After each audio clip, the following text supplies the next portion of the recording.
महाप्रभु जी अपने हार्दिक ग्रंथ श्री राधा सदानंद स्तोत्र में कहते हैं, बोले हमारे कन्हैया की पहचान कहाँ है? तो कहते हैं श्री राधा विलोडित रुचिर शिखंडम हरिम वंदे। बोले जिन कृष्ण का मुकुट श्री प्रिया जी के चरण कमलों में झुक रहा है, बस वही हमारे कृष्ण है। यदि कृष्ण का मुकुट श्री राधा के चरणों में नहीं झुक रहा तो हम उन कृष्ण को नहीं पहचानते। राधे राधे। इसलिए हमारे वृंदावन में जो ठाकुर जी जो मुकुट धारण करते हैं, प्रिया जी के चरणों की ओर झुका हुआ। इसलिए श्री राधा के स्वरूप को सहज मत ले लेना। मुझे तो कई बार आश्चर्य होता है, हम लोग क्या करते हैं, कई बार राधा रानी को ऐसा समझ लेते हैं जैसे कोई दही दूध बेचने वाली साधारण से कोई गोपिका हो। राधे राधे। राधा रानी का वो स्वरूप नहीं है।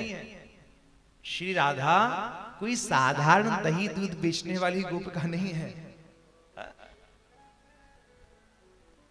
विद्या पराद अक्षरा, दो अक्षर की परा विद्या है, जिसने अनंत कोट ब्रह्मांड नायक श्री कृष्ण को भी अपने चरणाश्रित बना रखा है। कृष्ण साधारण नहीं है, नायक है। कहां के? अनंत कोट ब्रह्मांड। एक नहीं, दो नहीं, तीन नहीं साहब, अनंत अनंत। क्या अनंत ब्रह्मांड हो सकते हैं? पहले तो लोग कई बार एक ब्रह्मांड पर भी विश्वास नहीं करते थे, लेकिन अब कहते वैज्ञानिक भी कह रहे नहीं नहीं दूसरा भी ब्रह्मांड हो सकता है। अरे साहब दूसरा क्या, अनंत अनंत ब्रह्मांड है और कृष्ण अनंत अनंत ब्रह्मांडों के नायक हैं, लेकिन श्री प्रिया जी के चरणाश्रित। क्योंकि हमारे वृंदावन में जो प्रिया जी का स्वरूप है वो एक आराधिका के रूप में है। कृष्ण का जहां स्वरूप है वो एक सेवक के रूप में। इसलिए राधा कृष्ण के स्वरूप को सांसारिक नायक नायिका के स्वरूप से उनकी तुलना मत कर लीजिएगा। एक बार महाराज, कई वर्ष पूर्व की बात है, सुप्रीम कोर्ट के न्यायाधीश ने जजमेंट दिया था लिव इन रिलेशन को लेकर के। बोले कि जिस प्रकार राधा कृष्ण बिना विवाह के रह सकते हैं तो हम लोग क्यों नहीं रह सकते। पढ़ करके बड़ी शर्मिंदगी हुई मन में कि इतने ऊंचे ओहदे पर बैठने वाला राधा कृष्ण के स्वरूप को एक सांसारिक नायक नायिका से जोड़ रहा है। मैं बहुत खुले शब्दों में कह रहा हूं, राधा कृष्ण का स्वरूप साधारण नहीं है। राधा कृष्ण का जो स्वरूप है वो मल एवं मैथुन से बहुत परे का है। राधे राधे। मल मैथुन से परे का है, इसलिए साधारण मत समझिएगा।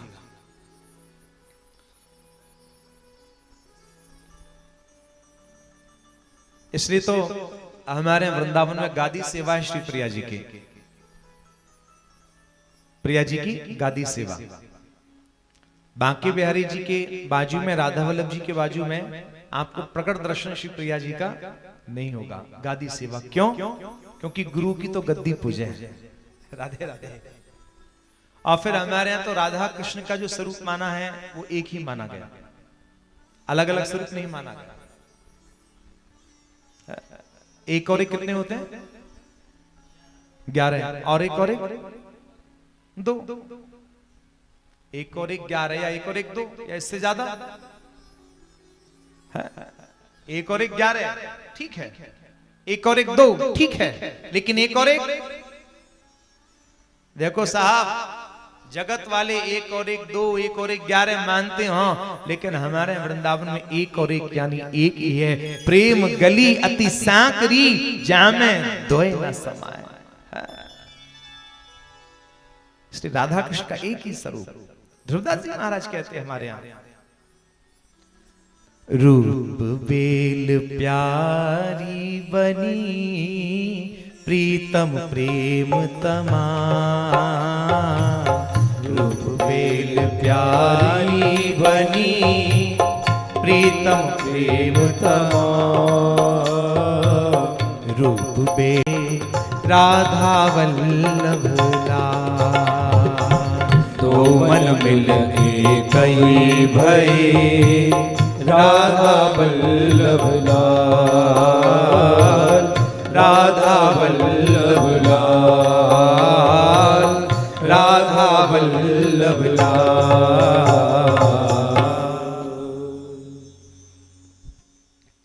एक ही स्वरूप माना गया।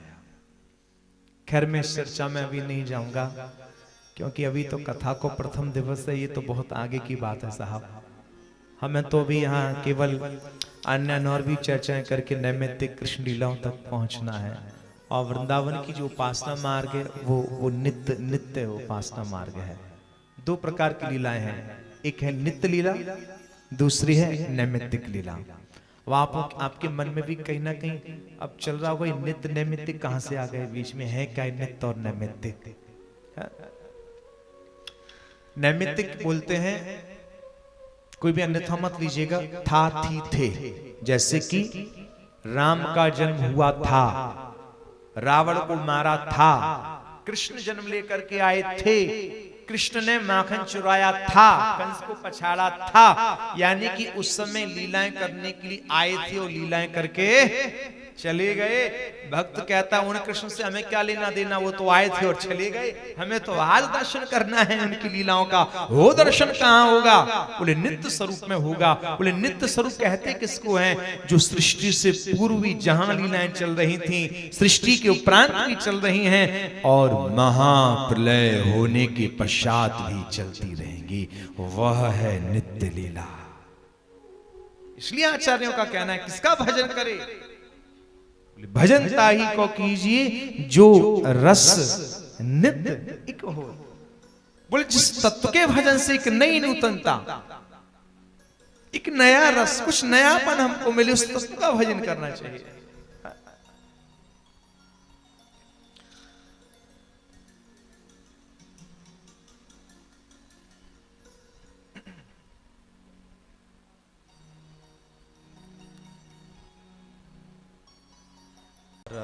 उथल पुथल की वजह केवल एकाग्रता को ही हम यहाँ स्थान दें। और आप भी रिकॉर्डिंग वाले भैया, आप भी एक जगह स्थिर होकर के, क्योंकि वरना फिर कोई हमें ना देखेगा, सब तुम्हारी कैमरा ये देखेंगे। जा में हमारा आने वाला कौन? शुक। शुक यानी तोता। राधे राधे, गजब की बात। देखिए मैं कभी कभी विचार करता हूं, भागवत को गाने वाला एक पंक्षी, एक शुक यानी तोता, और रामायण को गाने वाला कौन? हाँ जी, श्री काकभूषण जी यानी कौवा। राधे राधे। रामायण को कौवा ने गाया और भागवत को या तोता ने गाया। ऐसा लगता है कहीं ना कहीं, बुरा मत मानिएगा, मनुष्यों की अपेक्षा कहीं ना कहीं पंक्षियों की संस्कृति ज्यादा श्रेष्ठ एवं प्राचीन है। राधे राधे। क्योंकि राम कथा को भी पंक्षी गा रहा है, भागवत कथा को भी शुक तोता यानी पंक्षी गा रहा है। मनुष्य तो भैया कई बार वस्त्र बदले हैं, ये निर्वस्त्र होते हैं साहब, फिर भी उस शब्द को नहीं बोला जाता जो वस्त्र पहनने वाले के लिए बोल दिया जाता है। अतः भागवत के महात्म्य की दूसरे श्लोक में श्री सुखदेव मुनि को प्रणाम किया गया। एयं प्रव्रजन्तमनुपेतमपेत कृत्यं द्वैपायनो विरह कातर आजुहावा पुत्रेति तन्मयतया तरवो विनेदुस्तं सर्वभूत हृदयं मुनिमानतोस्मि। तीसरी श्लोक में महात्म्य के बड़ा ही प्यारा भाव व्यक्त किया।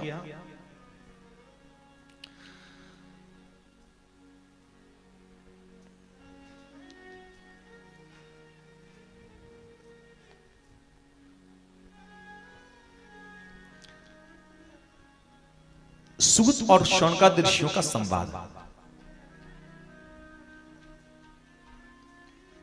वैसे तो मुख्य रूप से जो संवाद है भागवत में वो शुकदेव मुनि और राजा परीक्षित, लेकिन सीधा शुक और परीक्षित के संवाद से कथा का शुभारंभ नहीं। पहला जो शुभारंभ है संवाद का वो शौनकादिक मुनि और सूत जी महाराज के द्वारा। एक बार पता है क्या हुआ? नहीं पता? चलो मैं बताऊंगा, पहले राधे राधे बोलो। ऐसे थोड़ी ना जोर से बोलना पड़ेगा, बिल्कुल आनंद ना आए और जोर से। अरे रे रे रे, चिल्लाने के लिए थोड़ी ना कहा, थोड़ा सा प्यार से बोले। उठाओ दोनों हाथ जरा। हाँ, अब आई ना कछु बात नहीं करके सही। राधे राधे। बोले शौनकादिक मुनि जो कि सत्संग सुनने में बड़े पारंगत हैं, विशेषज्ञ, एक बार बैठे हुए थे तो उन्होंने सामने से देखा श्री वेदव्यास जी के परम शिष्य महाज्ञानी श्री सूत जी महाराज का उनके मध्य में पदार्पण हुआ। और जब सूत जी महाराज पधारे तो शौनकादिक मुनिगण अपने अपने स्थान से खड़े होकर के उनका अभिवादन करने लगे और फिर हाथ जोड़ करके कहा, महाराज श्री, हम आपसे कुछ जानना चाहते हैं। सूत जी महाराज बोले, आज्ञा करो। संतों की शैली बड़ी प्यारी है। संत जब आपस में मिलते हैं, एक निवेदन की मुद्रा में, अहंकार अक्षरता का दर्शन नहीं होता, एक सहजता का दर्शन। जब भी कई बार तो वृंदावन में ऐसे ऐसे संतन को दर्शन करने को अवसर प्राप्त हो करे कि महाराज एक दूसरे को हाथ जोड़े, एक दूसरे को दंडोत करें, और कई बार तो महाराज चरण रज प्राप्ति के तय संतन को उठा उठा के पटक दे महाराज, पांव पकड़ के खींच के अपने ऊपर रखे, वो उनके खींचे महाराज, इनकी चरण की रज मिल जाए। और आपस में बातें भी करते हैं तो एक सहजता पूर्वक, एक निवेदक के भाव में बोले, महाराज श्री, आपके चरणन में एक निवेदन करूं। तो दूसरे महात्मा क्या, मैं आज्ञा करो। शैली देखिए, राधे राधे, शैली देखिए। बोले मैं हम चरणों में निवेदन करें, तो सामने वाला क्या कहता है, आज्ञा करें, आज्ञा करें। यहां पर शौनकादिक मुनि हाथ जोड़ करके कहते हैं, आप वेदव्यास जी के परम शिष्य हैं। वेदव्यास जी जितना भी रहस्य जानते थे आपको पता है, अर्थात आपके पास अज्ञान रूपी अंधकार को मिटाने के लिए करोड़ों सूर्यों के बराबर ज्ञान है। हम जानना चाहते हैं, क्या हम अपना पूरा जीवन कथाएं सुनते सुनते ही निकाल देंगे? कथाओं को सुनकर के क्या करना चाहिए? आज यहां कथा, कल वहां कथा, कभी वहां कथा, ठीक है। कथाओं का सार क्या है? कथाओं को सुनकर के हमें क्या करना चाहिए? कुछ ऐसा बताओ कि जिससे एक हमारे हृदय में एक सिद्धांत का जन्म हो। है? कई बार तो कथाओं के बाद अहंकार का दर्शन हो जाता है। अरे साहब, इतना पैसा खर्च किया, फलाने वक्ता को बुलाया, उसका इतना बड़ा पैकेज था, उसको ये दिया, ये व्यवस्था की, इतने लोगों का भंडारा कराया। ए भाई, कथा श्रवण करने के उपरांत आप अहंकार की ओर जा रहे हैं या प्रभु चरण कमल को निहारने की ओर? राधे राधे। कह रहे हैं महाराज श्री, कथा को सुनकर के करना क्या चाहिए? कुछ ऐसा रस हो जो हमारे श्रवणेंद्रियों को प्राप्त हो जाए। तब श्री सूजी महाराज कहते हैं, बोले एदस्मात् अपरम किंचिन मनः शुद्धः न विद्यते। बोले मन की एकाग्रता और मन की निष्ठा हरि के चरणों में कैसे हो, उसके लिए आचार्य जनों ने श्रीमद् भागवत के ऊपर प्रवचन किया है। और बोले ये जो श्रीमद् भागवत है देव दुर्लभ है। बोले देव दुर्लभ कैसे? आप सब इस घटना से विदित हैं। बोले देव दुर्लभ क्यों है? बोले एक समय श्री सुखदेव महामुनि जब व्यासपीठ पर विराजमान हुए राजा परीक्षित को कथा सुनाने के लिए, तब देवताओं के मन में एक लोभ आया। लोभ कहें या ईर्ष्या कहें, राधे राधे, वैसे ईर्ष्या शब्द कहना ज्यादा ठीक है। ईर्ष्या जागी। आपस में कहते हैं संसार में रहने वाली एक राजा को कथा मिल रही है, फिर तो हम तो देवता हैं, हमको क्यों प्राप्त नहीं हो सकते? और उसी समय स्वर्ग से अमृत का कलश लेकर के सुखदेव मुनि के मध्य पधारे और जिज्ञासा तो हमारा खूंटी पे टांग के आए। राधे राधे। एक अहंकार को लेकर के पहुंचे और कहे, महाराज ये जो कथा आप राजा परीक्षित को सुना रहे हो, इसे ना सुना करके हमें सुना दो और इसके बदले में आप इनके लिए अमृत पिला दीजिए। सुखदेव मुनि ने नीचे से ऊपर तक देखो, बोले बड़े व्यापारी बन के आए है या अमृत के बदले में इस कथा को खरीदना चाह रहे हैं। उसी समय फटकार लगा दी, चले जाओ यहां से, आप इस कथा को सुनने के अधिकारी पात्र नहीं है। आप कथा को श्रवण के भाव से नहीं आए,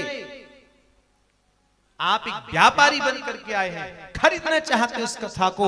याद रखना देवताओं, ये कथा कृपा का विषय है, ना कि व्यापार का विषय। ये कथा बेची नहीं जाती, राधे राधे, बेची नहीं जाती। चले जाओ यहां से। बेचारे मोड़े लटकाए निकले, याते बड़ी बेइज्जती और कहा होगी महाराज। पहुंचे ब्रह्मा जी के पास, महाराज ऐसा इस कथा में है क्या जिस कारण हमको नीचा देखना पड़ा।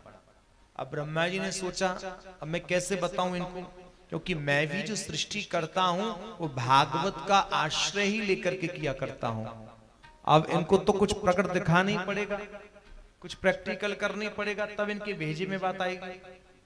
तो वास्तव में कहा कि वो ब्रह्म लोक में लगाए एक तराजू, और तराजू लगा करके एक पलड़े पर समस्त वेद पुराण शास्त्र रखे और दूसरे पलड़े पर श्रीमद् भागवत जी को विराजमान किया। महाराज तौल में श्रीमद् भागवत जी का पलड़ा ही भारी रहा, समस्त वेद पुराण शास्त्र सब की सब हल्के पड़ गए। ध्रुवदास जी महाराज कहते हैं, सर्वोपरि श्री भागवत परम धर्म स्वच्छंद, सर्वोपरि श्री भागवत परम धर्म स्वच्छंद, जिनके ही आवे नहीं वे ही है मतिमंद, जिनके ही आवे नहीं वे ही है मतिमंद, वे ही है मतिमंद, वे ही है मतिमंद। भागवत साधारण नहीं है। निगम कल्प तरु गलितम फलम शुक मुखाद मत द्रव संयुतम पिबत भागवतम रसमालयम मुहुरहो रस का भुवि भावुका। निगम यानी वेद, वेद रूपी कल्प वृक्ष का जो फल है वह श्रीमद् भागवत है। अब एक बार बताओ, स्वाद काय में आता है, वृक्ष में या फल में? अब आम खाना है किसी को, आम खाने का मन है, उसको आम की लकड़ियां ला करके दे दो, ले भाई आम खाने का मन है, चल खा ले। ये भाई क्या ले, क्या लकड़ी? अरे इसी पर तो फल लटकते हैं महाराज आम के, खा ले ना लकड़ी। स्वाद मिल पाएगा क्या? है? कभी नहीं मिल सकता, क्योंकि जो फल, जो रस फल में है वो डालियों में या पत्तों में प्रकट नहीं हो सकता। और साहब ये भागवत तो ऐसा फल है, ना तो इसमें गुठली है और ना इसमें छिलके हैं महाराज, ना गुठली और ना छिलके। अब प्रश्न उठता है, ना जिसमें गुठली हो ना जिसमें छिलका, वो टिका काय पे होगा? राधे राधे, ना जिसमें गुठली हो और ना जिसमें छिलका हो, काय पे टिकेगा? आचार्य जन कहते हैं, बोले भक्तों के भाव रूपी जो रेशे होते हैं, उन रेशों के ऊपर यह भागवत सत्संग टिका हुआ है। मुहु रहो रस का भुवि भावुका, बस कोई रसिक मिल जाए। देवताओं ने सोची तुम्हारी बहुत बड़ी बेइज्जती हो गई, इसलिए अब कभी संसार वालों को हल्के में नहीं लेंगे। और देखो संसार को कभी हल्के में लेना भी नहीं चाहिए। आपको घटना सुनाऊं, एक बार क्या हुआ, श्री आदि शंकराचार्य जी महाराज ने कहा, ब्रह्म सत्यम जगन मिथ्या। ध्यान दीजिएगा, शब्दों पर। ब्रह्म सत्यम जगत मिथ्या। शंकराचार्य जी कहते हैं केवल एकमात्र ब्रह्म सत्य है और ये जो जगत है ये झूठा है। अब जो वैष्णव जन जो सन्यास मत के थे वो तो बड़े प्रसन्न हो गए, लेकिन जो वैष्णव जन थे वो बड़ी दुखी मायूस। बोले इतनी बड़ी बात आदि शंकराचार्य जी महाराज ने कही, अब कौन महाराज बहस करे, हम तो वाला ही ना है। जब वैष्णवों की पीड़ा को हरि ने देखा तब भगवान के स्वरूप में एक आचार्य का जन्म हुआ। श्री कृष्ण के जो की अवतार, और उन आचार्य का नाम हुआ श्रीमद वल्लभाचार्य जी। छत्तीसगढ़ में उनका जन्म हुआ, चंपारण्य में। राधे राधे। छत्तीसगढ़ प्रांत के चंपारण्य में। और उस समय पुष्टि मार्ग का शुभारंभ किया। आपने देखा होगा बहुत से लोगों को जय श्री कृष्ण बोलते हैं, जय श्री कृष्णा, जय श्री कृष्णा। ये देन किसकी है? पुष्टि मार्ग। आज से 500 वर्ष पूर्व कोई जय श्री कृष्ण या जय श्री राधे नहीं बोलता था। नमो नारायण, नमो नारायण, ओम नमो भगवते वासुदेवाय, राम राम जी। और ये शब्द तो आज भी सुनने को मिलते हैं, लेकिन जय श्री कृष्णा या राधे राधे इसका जो चलन जो बढ़ा है 15-20 वर्षों में कुछ ज्यादा ही बढ़ा है। राधे राधे। तो पुष्टि मार्ग के आचार्य, मैं इस प्रसंग में ज्यादा भी नहीं जाऊंगा क्योंकि भागवत की बड़ी प्यारी चर्चाएं हैं। तो श्री वल्लभाचार्य महाराज ने प्रकट होकर के कहा ब्रह्म सत्यम जगत सत्यम। शंकराचार्य जी क्या कह रहे थे? ब्रह्म सत्यम जगत मिथ्या। ब्रह्म सत्य जगत झूठा। और वल्लभाचार्य जी क्या कह रहे हैं? ब्रह्म सत्यम जगत सत्यम। बोले जिस प्रकार ब्रह्म सत्य है उसी प्रकार ये संसार भी सत्य है। कैसे? बोले संसार ही नहीं होता, राधे राधे, ये जगत ही नहीं होता तो राम का जन्म कहां होता? बोले राम को जन्म लेने के लिए कोई विवश करता है तो ब्रह्म नहीं करता, उस ब्रह्म को जन्म लेने के लिए विवश यदि कोई करता है तो संसार ही करता है। राधे राधे। गंगा, यमुना, नर्मदा, जो भी पवित्र नदियां हैं कहां बह रही हैं? बोले संसार में ही बह रही हैं। रामकृष्ण कथा सुनने का सौभाग्य कहां मिलता है? बोले इसी संसार में मिलता है। रामकृष्ण से परिचय कहां होता है? बोले इसी संसार में होता है। बोले संसार ही ना होता तो रामकृष्ण को कौन पैदा कर देता? इनसे कौन परिचय कराता? राम कृष्ण से परिचय कराने वाला यदि कोई है तो कहीं ना कहीं साहब ये संसार ही है। इसलिए संसार को कैसे दुदकारा जा सकता है? जब कोई कहता है संसार तो बड़ा बेकार है तो उस समय बड़ी चोट लगती है मन में कहीं ना कहीं। मैं तो कहता हूं संसार से बढ़कर के कोई हो ही नहीं सकता। बोलो राधे राधे। ब्रह्म सत्यम जगत सत्यम। देवता फिर लौट के नहीं आए और देवताओं से बड़ा कुछ स्वार्थी हो भी नहीं सकता महाराज। श्री शौनकादिक मुनियों ने कहा, बोले महाराज श्री सूजी महाराज से एक बात समझ में नहीं आती कि देवर्षि नारद कभी एक जगह स्थिर नहीं रहते, फिर वो कैसे स्थिर होकर के इस कथा को सुन सके हैं? हम इस प्रश्न को जानना चाहते हैं। सूजी महाराज कहते हैं ठीक है सुनाएंगे। आप भी जानना चाहते हो तो राधे राधे बोलो। देखो साहब ओंकार के रूप में राधे राधे बीच में बोलते रहोगे ना तो यदि निद्रा देवी कृपा भी कर रही होंगी तो वहीं ठहर जाएंगे। उन्हें समझ में आ जाएगी सबरे जो श्रोता है बड़ी जागृत है महाराज, सुसुप्त नहीं है। इसलिए जब राधे राधे बोलने का नंबर आए तो कंजूसी मत करना। पैसा लग रहे हैं का राधे राधे बोले में? ना लग रहा है ना तो उठाओ दोनों हाथ तो बोलो जरा जोर से। बहुत से लोगों ने तो मौका देख के जमाई और ले ली इतने में।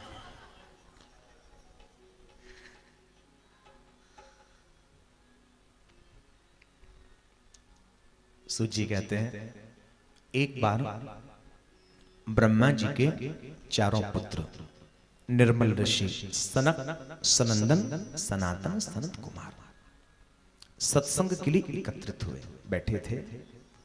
तभी उन्होंने देखा सामने से मुंह लटकाए श्री देवर्षि नारद पधारे। और जब देवर्षि नारद को चिंतित जब देखा, पूछा, हे महाराज, आप तो हमेशा मुस्कुराते रहते हैं, लेकिन आप जैसे संत के मुख से वो मुस्कुराहट कहां चली गई, मायूस कैसे? तब उन्होंने कहा, बोले हमने इस पृथ्वी को सर्वोत्तम लोक समझा, सर्वोत्तम लोक जान करके मैं विचरण करने के लिए गया, बड़े बड़े तीर्थों में पुष्कर गया, काशी आदि आदि, लेकिन मेरे मन को कहीं भी शांति नहीं मिली। अनेक अनेक हमने पृथ्वी पर दोष देखे, कली का चहुं और प्रभाव है। मैं दोषों को देखता हुआ वृंदावन आया। बोली वृंदावन में एक बड़ी विशेष बात देखी और बड़ा ही आश्चर्य भी हुआ। बोली यमुना किनारे एक जवान स्त्री दुखी मन से बैठी हुई थी और उसकी गोद में दो वृद्ध पुरुष जो कि अचेत अवस्था में है, बेहोश है, वह उस सुंदर स्त्री की गोद में सिर रख करके सो रहे थे। और उसके आसपास बहुत सारी स्त्रियां थीं, कोई पंखा झल रहे थे, कोई जल पिला रहे थे, कोई अश्रु पहुंच रही थी। तो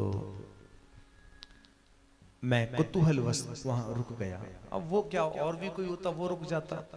मैं देखने लगा कि कैसा घोर कलयुग आ गया। लेकिन उसी समय उस स्त्री की नजर मेरी ऊपर पड़ गई, और जैसी मेरी ऊपर नजर पड़ी और उस स्त्री ने एक नया नाम संत को दिया। क्या कह करके पुकारा? भो साधो क्षणम तिष्ठ, भो साधो साधो, साधु कह करके पुकारा संत को। साधु से तात्पर्य बोले बिगड़ी हुई जिंदगी को साधने वाला कोई साधु संत ही हो सकता है। राधे राधे।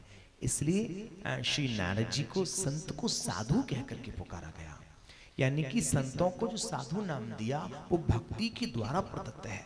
इसलिए कहा भो साधु क्षण तिष्ठ। कितनी देर के लिए? एक क्षण, एक क्षण के लिए। एक कहावत बोलते हैं ना, अन्न का कण और संत का क्षण दोनों बेशकीमती हैं। इस पर कल चर्चा करूंगा, ज्यादा आज नहीं करूंगा। बोले मैं उस स्त्री के बुलावे पर गया और उसके निकट पहुंच करके कहा, देवी कौन है आप? क्या नाम है आपका? और आपकी गोद में ये दो वृद्ध पुरुष सिर रख करके सो रहे हैं, आपके कौन लगते हैं? आपके आसपास जो इतनी स्त्रियां बैठी हैं, ये आपकी कौन है? कहा महाराज श्री मेरा नाम भक्ति है, और आप मेरी गोद में जो बूढ़े पुरुषों को देख रहे हो ये और कोई नहीं, मेरी अपनी संतान ज्ञान और वैराग्य है। आप मेरे आसपास जो स्त्रियों को देख रहे हो ये भी और कोई नहीं है। तो बोले ये गंगा आदि बड़ी बड़ी श्रेष्ठ नदियां मेरी सेवा के लिए यहाँ उपस्थित है। बोले दुख किस बात का है तुझे? महाराज श्री मेरा जन्म द्रविड़ प्रांत में हुआ, कर्नाटक में पली बड़ी, महाराष्ट्र में बहुत सम्मान मिला, लेकिन गुर्जरे जिन नाम बताहा, जैसे गुजरात आई मैं बूढ़ी हो गई, मेरे बच्चे बूढ़े हो गए। दुखी मन से सीधा वृंदावन का आश्रय हमने लिया। वृंदावन में आते ही मैं जवान हो गई, लेकिन मेरे बच्चे बूढ़े के बूढ़े ही रहे। कौन ऐसी माँ होगी जो अपने सामने बच्चों को ऐसे बूढ़ा देखे? और बच्चे पर कोई संकट आए तो सबसे ज्यादा भी पीड़ा होती है तो कहीं ना कहीं माँ को ही होती है। माँ सब कुछ सहन कर सकती है, लेकिन कहीं ना कहीं अपनी संतान को कष्ट में नहीं देख सकती। बोले कुछ कृपा कीजिए, हमारे बच्चे स्वस्थ हो जाएं।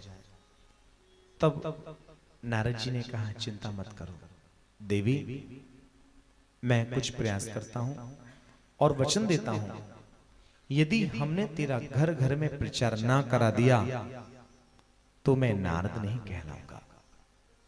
नारद जी ने क्या क्या संकल्प लिया? घर घर में प्रचार।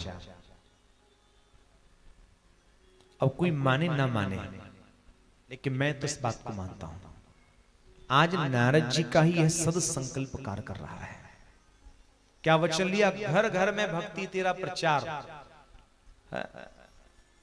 चाहे संस्कार खोल लो, चाहे आस्था लगा लीजिए, कोई भी धार्मिक चैनल, कहीं भी कथा चल रही हो, प्राय प्राय हम लोगों को घर बैठी कथा सुनने का सौभाग्य मिल जाया करता है। ये किसका संकल्प है?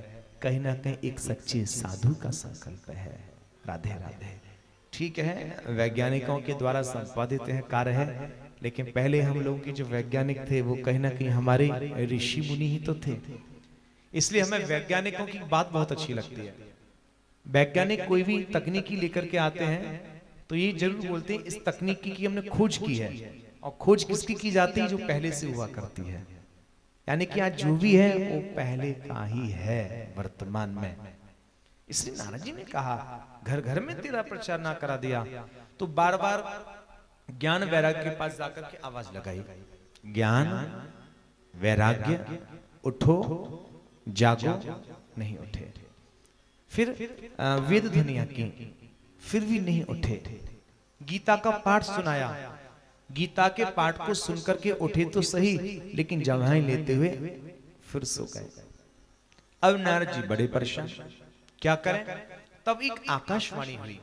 आकाशवाणी ने कहा आपको कोई सत्कर्म करना होगा। बोले वह सत्कर्म कौन बताएगा? बोले वह सत्कर्म आपको कोई संत बताएगा। तब सनत कुमारों से पूछा कि सत्कर्म क्या है?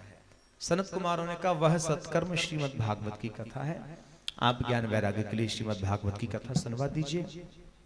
बोले ये कथा कहां सुनवाएं, कहां करवाएं?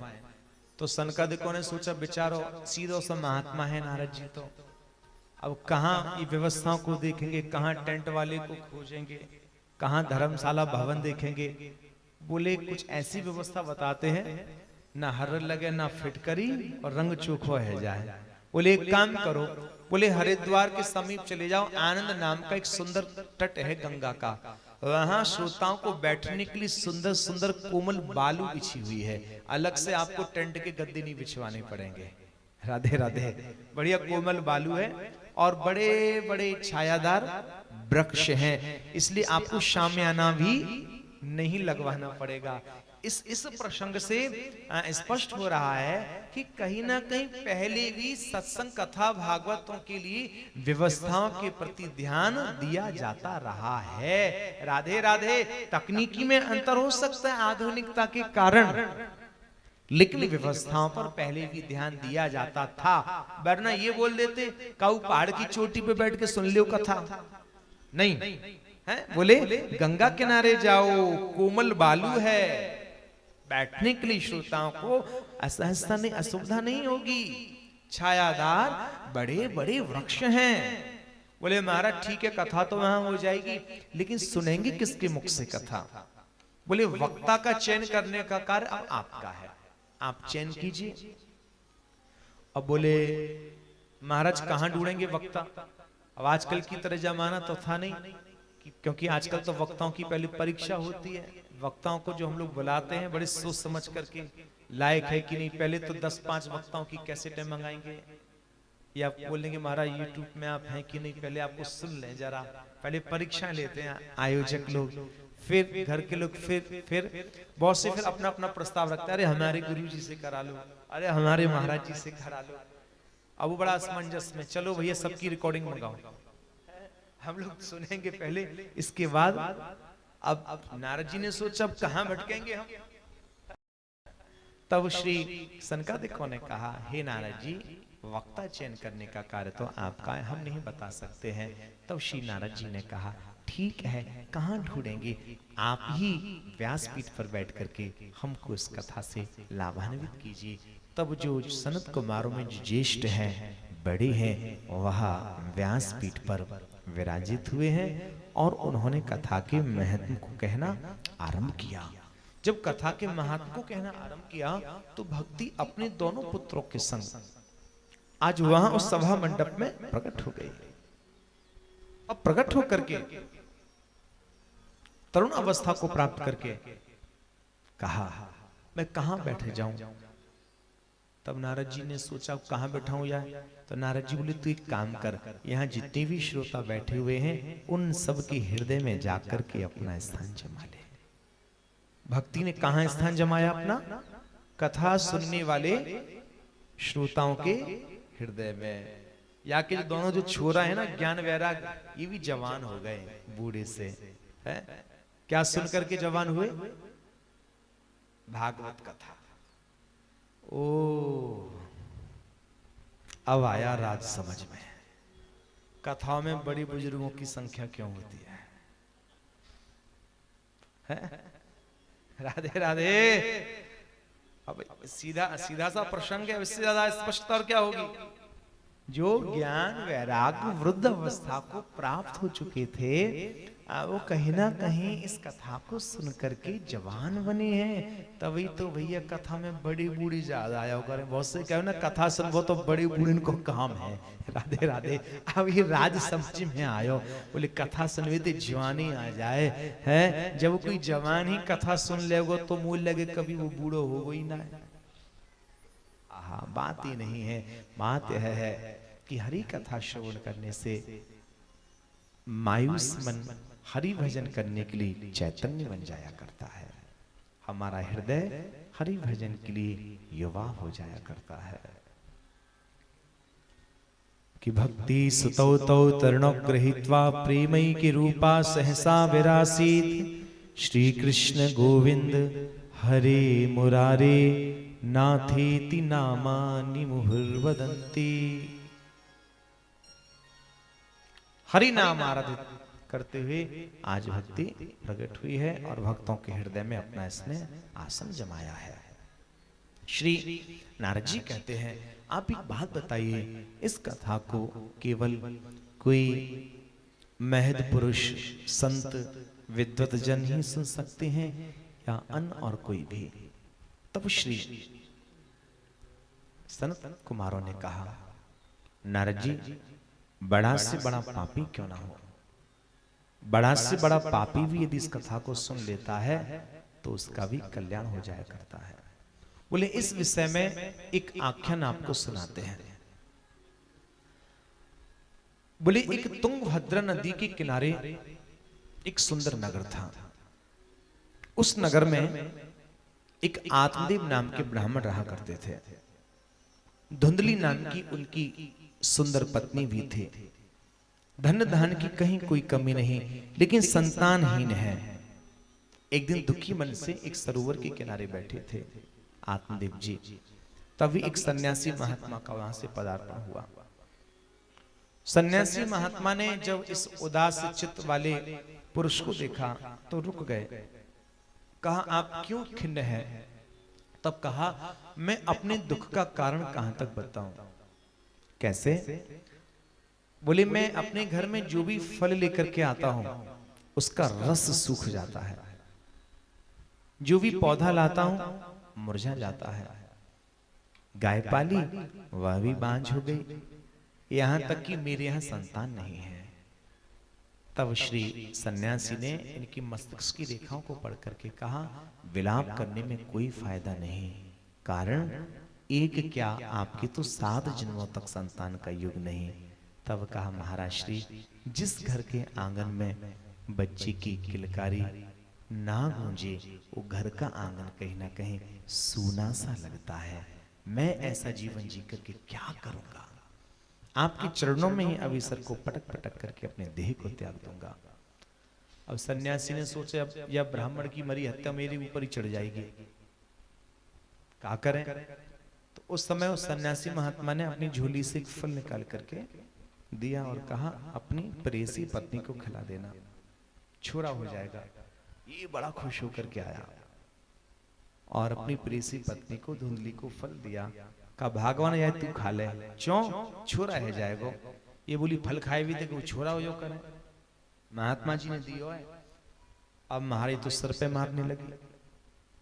क्यों विचार कर रही है? बोले मैंने यदि फल खा लिया, गर्भ ठहर गया, तो मैं तो घर का कोई काम भी नहीं कर पाऊंगी, और ऐसे में यदि कहीं घर में आग लग गई तो भाग भी नहीं पाऊंगी, और फल खाऊंगी, बच्चा ठहरेगा तो पेट भी मोटा दिखाई देगा, पेट बड़ा बड़ा दिखाई देगा तो मेरी सुंदरता कम हो जाएगी, इससे अच्छा तो मैं बिना संतान की ठीक हूं। उसी समय इसकी दैव युग से छोटी बहन भी आ गई। छोटी बहन जैसे ही आई तो कहा, जीजी आप क्यों चिंता में हैं? अरे पता नहीं तुम्हारी जीजा जी को क्या हो गया, कहां कहां से बाबा जियों की बातों में आ जाते हैं। फल लेके आ गए, कह रहे हैं फल खा लेगी तो संतान हो जाएगी, तो खा लेना फल। बोले मुझे नहीं चाहिए बच्चा बच्चा। फिर क्या करेगी बताना, तू मैं क्या करूं? तो बहन सुन, परीक्षा के लिए फल तो खिला दे तू गाय को, और मेरा दूसरा महीना चल रहा है, क्योंकि मेरा जो पति है पैसे का लालची है, अतः समय आने पर मैं तुझे अपना बच्चा दे दूंगी, और उसके बदले में कुछ मुझे द्रव्य दे देना, सोना चांदी। ठीक है, इसने क्या किया, फल खिला दिया गैया को, जो उसके घर के आंगन में बंधी हुई थी, और ब्राह्मण देवता को कह दिया, हाँ हमने फल खा लिया। ब्राह्मण देवता बोले, बता तुझे कहा चाहिए? तो बोली एक काम करो, काजू बादाम पिस्ता अखरोट के बोरा लाए के रख दो। क्यों? बोले सवेरे से चराई करूंगी। बोले अच्छो खाऊंगी तो बच्चा भी अच्छा हष्ट पुष्ट पैदा हो। ये बड़े खुश है गए, बोरा लाए के रख दिए। कचू काम नाम तो करे ना, कल चराई महोत्सव करे महाराज। समय आने पर दैव युग से इसकी छोटी बहन क्या पुत्र हुआ। वह कपड़े में लपेट करके चुपचाप से लेकर के आई और दे गई, बदले में कुछ पैसा वैसा दे दिया। अब बच्चा तो आ गया, लेकिन चुप नहीं होता, वो रोते ही रहता है। क्यों? क्योंकि भूखा है, माँ का दूध ही नहीं मिल रहा है इसे पीने को। आत्मदेव जी बोले चुप क्यों नहीं होता? बोले मेरे स्तनों में दुग्ध नहीं है, इसको दुग्ध नहीं मिला तो मर जाएगा ये। आत्मदेव जी चिंतित हो गए, क्या उपाय है अब इसका? बोले एक ही उपाय है। क्या? बोले मेरी छोटी बहन के यहाँ भी पुत्र हुआ था, लेकिन वो मर गया। आपकी यदि अनुमति हो तो मैं अपनी छोटी बहन को बुला लूं, वह इसकी देखरेख भी कर लिया करेगी। कितना बड़ा छल हो रहा है इनके साथ। छोटी बहन को बुला लिया, क्योंकि पुत्र तो उसका ही था। कुछ दिन के उपरांत नामकरण संस्कार का समय आया, ब्राह्मण गण पधारे। ब्राह्मणों ने सोचा पिता के नाम से मिलता जुलता नाम होना चाहिए, लेकिन धुंधली को बहुत बुरा लगा। धुंधली कहती है आत्मदेव जी से, बताओ श्रीमान जी, 9 महीने आपने इसको पेट में रखा या हमने रखा? आत्मदेव जी बोले मैंने काहे को रखो, ते नहीं रखा है अपने पेट में। तो सुनो, इसका नाम मेरे नाम से मिलता जुलता होगा। क्या नाम रखना चाहोगी? बोले मेरा नाम है धुंधली और छोरा को नाम धुंधकारी। बोले तेरो ही जैसा खूबसूरत नाम है याकोबी है, वास्तव में धुंधकारी भयो। अच्छा, गाय को जो फल खिलाया था तो उससे गाय भी गर्भवती हो गई थी, तो गाय ने भी सुंदर बछड़े को जन्म दिया। बड़ा विचित्र सा शरीर मनुष्यों की तरह और कान गाय की तरह। गाय की तरह कान होने के कारण इनका नाम हुआ गौकर्ण। बहुत बड़े पंडित बने और ये धुंधकारी महान नीच निकला। शराब पीता, जुआ खेलता, और इतना तो बदमाश, यदि कोई अंधों की टोली आ जाए और इससे मार्ग पूछ ले तो इतना नीच था, ये कुएं की तरफ का रास्ता बता देता। और वो लोग तुम्हारा टोली बना करके चलते, लाठी टेकते हुए।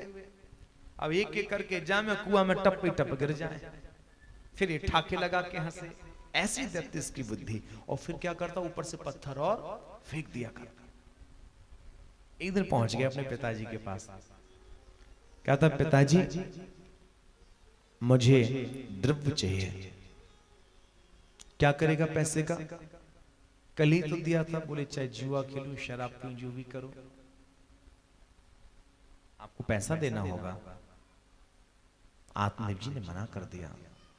तो अपने पिता से बोलता है, ये लाठी देख रहे हो, रोज तिल पिलाता हूं इसे, पैसा नहीं दिया ना तो सोच लेना अभी ठुकाई महोत्सव शुरू कर दूंगा तुम्हारा। बहुत कुछ कटु वचन बोले, बड़ा बुरा लगा। अब संत की सदवाणी याद आने लगी। उस समय तो पुत्रष्णा के कारण संत की वाणी अच्छी नहीं लग रही थी, तो उस समय तो अवहेलना कर दी थी। अब संतवाणी याद आई, काश मैं महात्मा जी की बात मान लेता तो मुझे ये दिन ना देखने पड़ते। उसी समय इनके दूसरे पुत्र श्री गौकर्ण जी आए। गौकर्ण जी कहते हैं, पिताजी कौन किसका पिता, कौन किसका पुत्र, संसार में जितनी भी नाते रिश्ते हैं कहीं ना कहीं पैसे के ही हैं। देहे समान सुरुदरे विमतिम तजत्वम जाया सुता दिसु सदा ममताम विमुंचो पश्यानिशम जगदम क्षणभंग निष्ठम वैराग्य राग्य रसको भव भक्ति निष्ठा। क्या है शरीर में? 9 द्वार की पूरी है साहब, और इन 9 द्वारों से गंदगी की सिवा और कुछ नहीं निकलता। हार्ड मांस का शरीर, और आप इसमें अहम बुद्धि रखते हो। हे पिताजी, आप इसमें अहम बुद्धि ना रख करके निष्काम धर्म का आश्रय लें और ऐसी भक्ति करो ना किसी में बुराइयां देखो और ना किसी में प्रशंसा।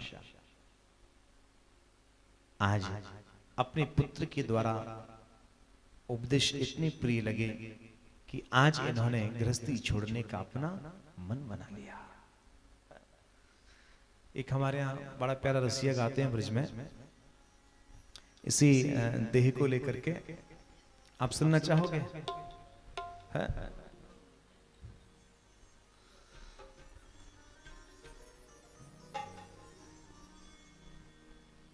एक हमारे बड़े अच्छे संत हैं, बरसाने में रहते हैं, गेहवर वन में, रमेश बाबा। उनका भाव है देह को लेकर के, वो कहते हैं, काऊ दिन एक पलक में ढह जाएगी तेरी काया की हवेली। काऊ दिन एक पलक में ढह जाएगी तेरी काया की हवेली। काऊ दिन एक पलक में ढह जाएगी तेरी काया की हवेली। काऊ दिन एक पलक में ढह जाएगी तेरी काया की हवेली। तेरी काया की हवेली, तेरी काया की हवेली, तेरी काया की हवेली, तेरी काया की हवेली। काया की हवेली, तेरी काया की हवेली, तेरी काया की हवेली, तेरी काया की हवेली। काऊ दिन एक पलक में ढह जाएगी तेरी काया की हवेली। काऊ दिन एक पलक में ढह जाएगी तेरी काया की हवेली। इस काया की हवेली का निर्माण कैसे है? बड़ा प्यारा ये भाव है। अच्छा, हमारी आवाज की है ईंट लगाई, हड्डी की है ईंट लगाई, हड्डी की है ईंट लगाई, हड्डी की है ईंट लगाई। खून मांस ते भैर चिनाई, खून मांस से भई चिनाई। क्योंकि जब इमारत बनाते हैं तो ईंट लगती है, और जब ईंट लगती है तो ईंटों को चिपकाने के लिए उसमें सीमेंट, तो उसको सज्जित करने के लिए हम लोग नाना प्रकार की मार्बल इत्यादि टाइल्स लगवाते हैं जिससे सुंदर लगे इमारत। तो इस देह को कैसे चमकाया? खाल चौकनी भई लिसाई, खाल चौकनी भई लिसाई। और इतना सब कुछ करने के बाद भी ये शरीर स्थिर नहीं रह पाता। काऊ दिन एक फूंक में बह जाएगी तेरी काया की हवेली। काऊ दिन एक फूंक में बह जाएगी तेरी काया की हवेली। काया की हवेली, तेरी काया की हवेली, तेरी काया की हवेली, तेरी काया की हवेली। काऊ दिन एक पलक में ढह जाएगी तेरी काया की हवेली। काऊ दिन एक पलक में बह जाएगी तेरी काया की हवेली।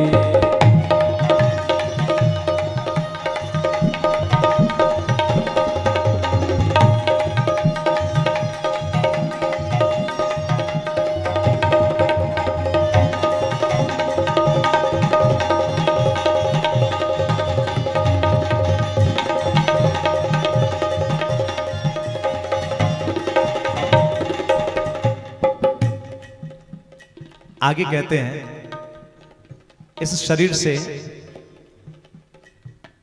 चाहे जितनी मौज उड़ाई ले, चाहे जितनी मौज उड़ाए ले, मल मल के स्नान कराए ले, मल मल के स्नान कराए ले, तिल फुलीलन ते सजवाए ले। तेल फुलेलन से सजवाए ले। खूब स्नान करो, नाना प्रकार के साबुन इत्यादि लगा खूब मैल हटाओ महाराज, खूब तिल फुलेलन ते सजाओ, श्रृंगारित करो। लेकिन उसके बाद भी काऊ दिन, हे काऊ दिन, काऊ दिन एक फूंक में उड़ जाएगी तेरी काया की हवेली। काऊ दिन एक फूंक में उड़ जाएगी तेरी काया की हवेली। काया की हवेली तेरी, तेरी काया की हवेली, तेरी काया की हवेली। काऊ दिन एक पलक में ढह जाए, एक पलक में रह जाएगी तेरी काया की हवेली। आगे कहते हैं महल दो महले खूब बनवाए ले, महल दो महले खूब बनवाए ले। बड़े बड़े आलीशान बंगले बनवाते हैं, मकान बनवाते हैं जिस पे हम अच्छे से रह सकें। महल दो महले खूब बनवाए ले, महल दो महले खूब बनवाए ले। नार नवेली गले लगाए ले, नार कवेली गले लगाए ले। बेटा लेके लाड़ लड़ाए ले। बेटा लेके लाड़ लड़ाए ले। इतना सब कुछ होने के बाद भी अंत समय क्या होगा? काऊ दिन, हे काऊ दिन, काऊ दिन तिरिया, बड़ा प्यारा शब्द है। कटु शक्ति काया की हवेली, तेरी काया की हवेली, तेरी काया की हवेली। काऊ दिन एक पलक में ढह जाएगी तेरी काया की हवेली। काऊ दिन एक पलक में रह जाएगी तेरी काया की हवेली। आगे कहते हैं तेने ना भोगन को भोगे, तेने ना भोगन को भोगे। भोगन नेह तो को भोगे। भोगन ने है तो को भोगे। मरी न तृष्णा घेरे रोगे, मरी न कृष्णा तेरे रोगे। मरी न तृष्णा घेरे रोगे। मरी न कृष्णा तेरे रोगे।